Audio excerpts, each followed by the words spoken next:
a lot of problems in the Catholic Church at the time of the Reformation, but one of them was not unity of doctrine.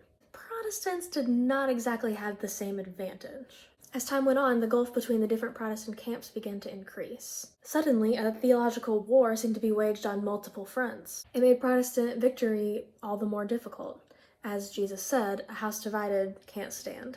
And with Catholics persecuting Protestants, sometimes to the point of death, it became all the more important that they come together. And it became more valuable to view the lay people as part of this discussion. So you have to teach them what to believe. Enter the Heidelberg Catechism. It looked at the major variations within Protestantism and said, you guys, I think we might be missing the bigger picture.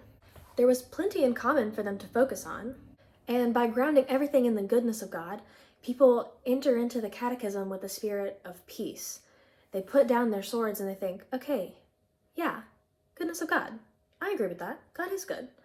And when you start thinking about how good God is, how does that manifest? Well, it's really well manifest in the solas. Like, wow, yeah, grace alone, that is a good God right there. The Heidelberg Catechism understood that there are basically 3 levels of theological understanding. The first is core convictions. Core convictions are those things that you have to believe in order to be a Christian at all. Things like God exists and is one. Jesus Christ is his son and his death pays for our sin. You know, basic level.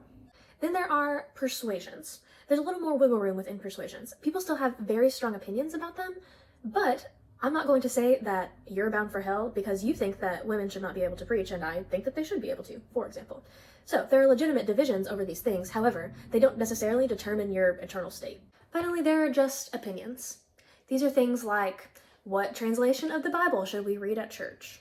Which, granted, I guess wasn't much of a discussion then. They didn't have the great wealth of translations that we do, but still.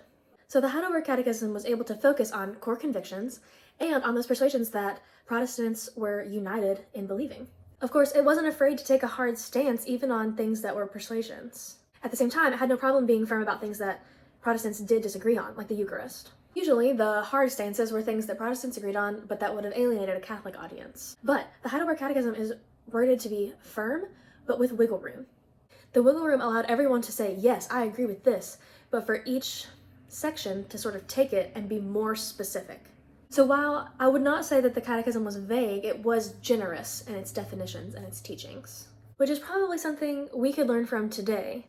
It's really easy in times of tension to forget about the goodness of God because we're only thinking about his other attributes. If we can remember that God is both good and holy, that he is good and just, that he is good and merciful, maybe it will help us to enter into these conversations with a spirit of grace and hoping to find common ground.